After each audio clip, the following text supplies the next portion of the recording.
bienvenidos a la explanada de este lunes. Iniciamos la semana y lo hacemos por todo lo alto porque vamos a hablar de la novela ganadora del premio Ramon Llull 2021, El hombre que vivió dos veces. Tenemos con nosotros a su autor, Gerard Quintana, que además es cantante del mítico grupo Sopa de Cabra y ahora vuelve con esta segunda novela. Buenas tardes, Gerard. Buenas tardes. Bueno, lo primero es enhorabuena por ese premio, Ramon Llull. ¿Esto ejerce mucha presión sobre ti de cara a tus próximos trabajos? ¿Cómo te lo has tomado tú que esta novela recibiera este premio y este reconocimiento? Bien, si tengo que escoger, prefiero la presión. Ha sido una satisfacción, sobre todo después de un año tan extraño, tan incierto. Un año en el que, bien, la incertidumbre se ha impuesto ante todo y decidí ocupar mi tiempo a terminar este libro y decidí presentarlo a ese premio, cosa que quizá en un año diferente no me hubiese planteado, pero hemos tenido mucho tiempo para pensar, ¿no? Claro. Entonces, finalmente, con este reconocimiento, lo que siento es que me da confianza y me da empuje para el próximo proyecto. Muy bien recibido por mi parte y agradecido. Mira que en el libro se juega con la idea de Dios y el diablo y dicen que cuando Dios abre una puerta cierra una ventana o al revés, cuando cierra una puerta abre una ventana y en este caso a ti te ha pasado un poco eso porque el mundo de la música es verdad que de cara al 2020 ha sido pues una catástrofe y está absolutamente paralizado. Entonces esto de alguna manera te ha dado una bocanada de aire fresco, ¿no? Para poder ya no solo mantenerte, sino tener próximos proyectos, pero bueno, también mantenerte. Sí, tú lo has dicho. En el 2020, el 14 de marzo, presentábamos nuestro último disco con Sopa de Cabra. Sí. Se llamaba La Gran Onada, La Gran Ola, ¿no? Entonces, ese mismo día se declaró el estado de alarma y llegó otra ola más grande que la nuestra. Sí, sí. Fue... Personalmente y a nivel de nuestra banda, a todos nos pareció un despropósito la situación en la que nos encontramos, pero fue devastador. Entonces, como tú dices, Dios tiene puertas y ventanas y lo va combinando, nos da un poco de aire de vez en cuando. Bueno, y se agradece, se agradece. Por cierto, de cara a este 2021, ¿cómo va el tema de los conciertos, giras y demás? ¿Tenéis algo previsto? Pues sí, parece un poco más esperanzador, aunque sabemos que lo imprevisto aparece a cada momento. Fíjate que hace solo nada, recientemente se ha hecho este concierto en el Palau Sant Jordi, en el que también he colaborado desde el sector de la música como presidente de la Academia de la Música aquí en Barcelona. ¿Sí? Y se han podido reunir 5.000 personas en el Palau Sant Jordi para ver a Love of Lesbian, ¿no? Sí. Vamos a ver los resultados, por lo que tengo entendido parece que van a ser buenos resultados parecidos a los que hubo hace ya unos meses en la Sala Apolo con otro ensayo clínico. Tenemos que aspirar a poder hacer compatible la vida y la cultura y la música en cualquier situación y ese es el intento. Sí, al final son experiencias piloto, a ver cómo resultan, pero bueno, hay que intentarlo y hay que valorar esos factores para ir recuperando esta normalidad. Tú llevas mucho tiempo dedicándote al mundo de la música y no tanto al mundo de la literatura, de la narrativa. ¿A qué responde esta idea de querer publicar, de querer escribir? ¿Es lo mismo que componer, pero tú necesitabas otra manera de exteriorizarlo u otra forma de encauzarlo? Bien, a veces el destino también actúa por su cuenta. Yo nací y viví durante muchos años encima de una librería, la librería de mi tío, ¿sí? Que hace pocos días cumplió 142 años. ¿Tu tío o la librería? Sería un prodigio lo de tu tío. Lo celebraríamos, ojalá, pero sí, fue la librería. Tiene un largo recorrido y entonces para mí, que era un chaval más bien tímido e introvertido, aunque ahora no lo parezca, fue un lugar de refugio y de descubrimiento, y aprendí a amar los libros tanto que mi ilusión cuando me preguntaban ¿y tú qué quieres ser cuando seas mayor? ¿Sí? Yo pensaba escritor, pero no me atrevía a decirlo. ¡Ay! decía astronauta, porque me parecía menos pretencioso que intentar tener uno de mis libros entre esos grandes libros que había en las estanterías, ¿no? Y finalmente he estado 35 años escribiendo para las canciones, ¿no? Para crear las canciones, escribiendo las letras. Y me propuse que a los 50, una vez hubiese vivido, podría escribir. Antes de escribir, tengo que vivir, decía yo siempre, ¿no? ¡Ay, qué bonito! Y tiene mucho que ver con el título del libro, que a mí me encanta, porque yo soy de la opinión de que en una vida se pueden vivir varias vidas, ¿no? Y da para mucho, y el libro juega un poco con esta idea de qué pasaría, ¿no?, si tuviéramos una segunda oportunidad ante ciertos acontecimientos, ante ciertas cosas, ¿no? Es como, pues eso, que la vida se pone seria, ¿no? Y esto uno siempre, como dice el poeta, uno siempre lo aprende tarde, ¿no?, que la vida iba en serio. Y ahí se da otra visión de lo que es la vida. Jaime Gil de Biedma, exactamente. Bien, de eso se trata, ¿no? Y ese personaje que lo pierde todo, incluso nosotros sabemos antes que él, que lo va a perder todo, tal como está construido el libro. A partir de ahí, cómo se reconstruye, como tú dices, una vida contiene muchas vidas, tenemos que levantarnos muchas veces y tenemos que hacerlo no con el peso de la anterior, sino con la ilusión de lo que tenemos por delante, ¿no? Ese es un poco el espíritu. Entonces, ese personaje será capaz incluso de ir más allá de la realidad para conseguir. En el fondo, hay una cita en el libro, una cita de Jack Kerouac, que dice: todo ya ha sucedido antes, ¿no? Podríamos decir que todo se ha escrito antes también. La gracia es cómo se escribe. Este libro, en el fondo, el argumento, si lo miras muy esquemáticamente, no es tan distinto al de la Odisea de Homero, la historia de Ulises, y su intento de volver a casa con su familia. Y este hombre quiere hacer lo mismo. Entonces, aunque parezca imposible, usará todos los recursos que lo hagan posible. Incluso irá ahí donde a veces pensamos que no somos nosotros los que estamos viviendo eso, ¿no? Esos sueños donde podrá reencontrar a su familia e intentará conseguir la forma de controlar sus sueños incluso. Bien, es un relato, tiene matices fantásticos y lo han etiquetado dentro de un realismo mágico. Sí. Me permite jugar poéticamente con todos esos conceptos. Es que fíjate, y esto me encanta, como tú nos dices que todo está ya dicho, todo está ya escrito, y en este libro se evidencia, porque tú has querido empezar directamente por el final, haciendo partícipes a los lectores de lo que pasa, que es un hecho trágico, y luego ya te he leído en alguna entrevista que es como, bueno, para que esto quede claro, y luego yo ya puedo centrarme en hacer literatura y no estar sujeto tanto a una trama, a intentar sorprender, a intentar enganchar. Al final hay que disfrutar un poco del trayecto, ¿no?, y no tanto del desenlace. Exactamente, ese era un poco el juego, claro. Y lo has contado muy bien.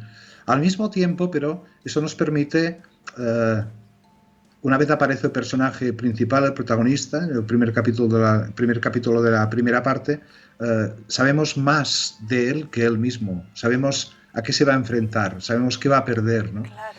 Y sabemos cómo se construye él mismo antes de todo esto. En la segunda parte ya estaremos a su lado y de alguna forma iremos descubriendo con él todo lo que va a suceder, ¿no?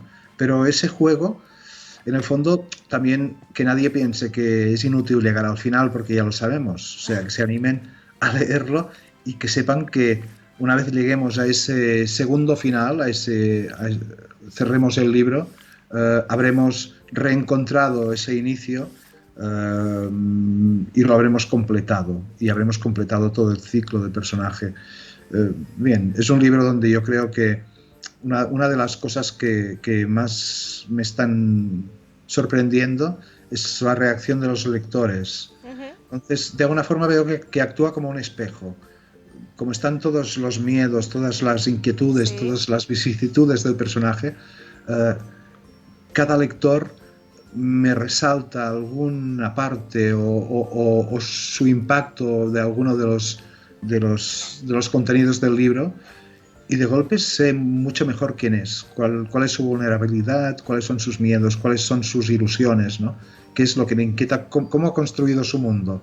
Claro. Pero eso Es interesante, pero es muy largo de hablar, pero sí que creo que es algo que no pensaba yo que me aportaría este libro. Es largo y complejo también, pero es interesante y esto pasa mucho con la escritura. Al final tú publicas un libro, tú cuentas una historia, pero al final quien lo completa o la completa son los lectores, ¿no? Con esta visión que le da. El círculo no se cierra hasta que no hay uno que lo lee y hace suya la historia en diferentes maneras, ¿no? Porque cada persona lo ve de una manera y recibe el libro de una manera distinta.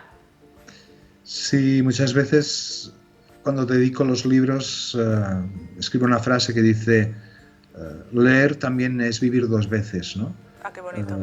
Y el que está leyendo está volviendo a escribir el libro con las instrucciones y los datos que le ofrece el autor, pero quien le pone cara a ese personaje, quien lo completa, quien llena todas esas elipsis es el lector.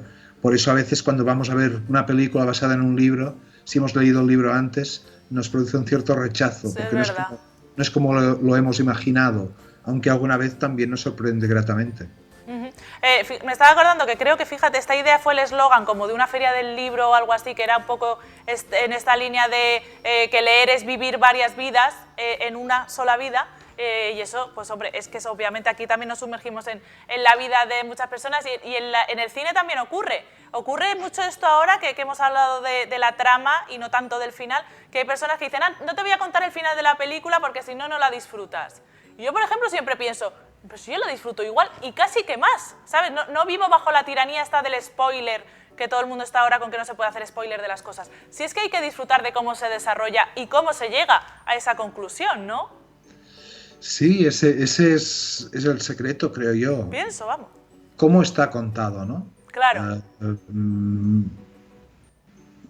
Recuerdo un profesor que nos daba clase de literatura y de repente hizo que el Comte Arnau o el poema de Omio Cid fuesen historias apasionantes, ¿no? Claro, qué bonito. Y es porque nos mostraba cómo estaba contado. El argumento, como decía antes, casi todos los argumentos están escritos.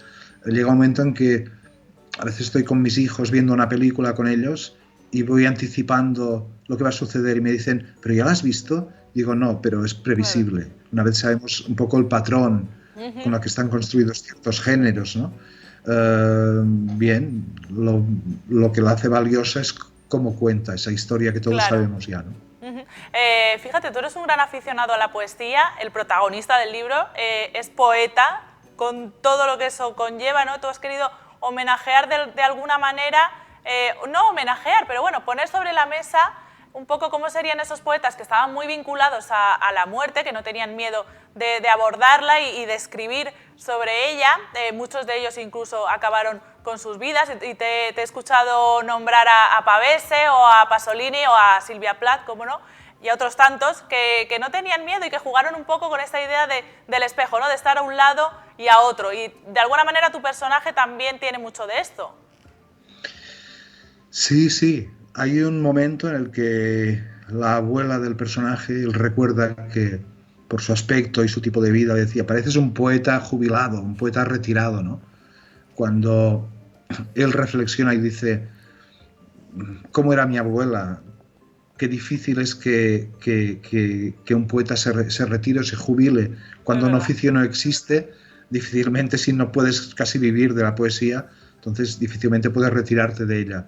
Entonces él piensa, ¿qué es la recompensa? ¿Cuál es la recompensa del poeta? Y ahí se enciende una bombilla y dice la eternidad, ¿no? O sea, la permanencia de ese poema en la tradición, que llegue a ser, digamos, eterno, que sirva para siempre.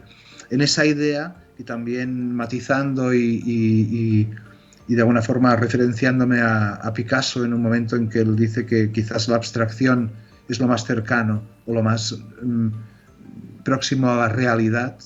Nosotros interpretamos la realidad y la construimos, le damos sentido y orden, y él da esa otra opinión, ¿no?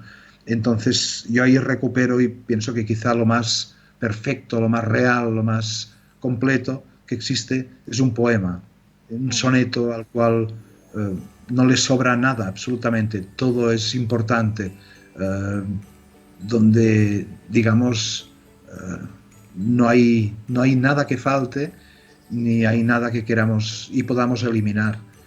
La realidad, la vida está llena de cosas que sobran, que eliminaríamos, que mejoraríamos.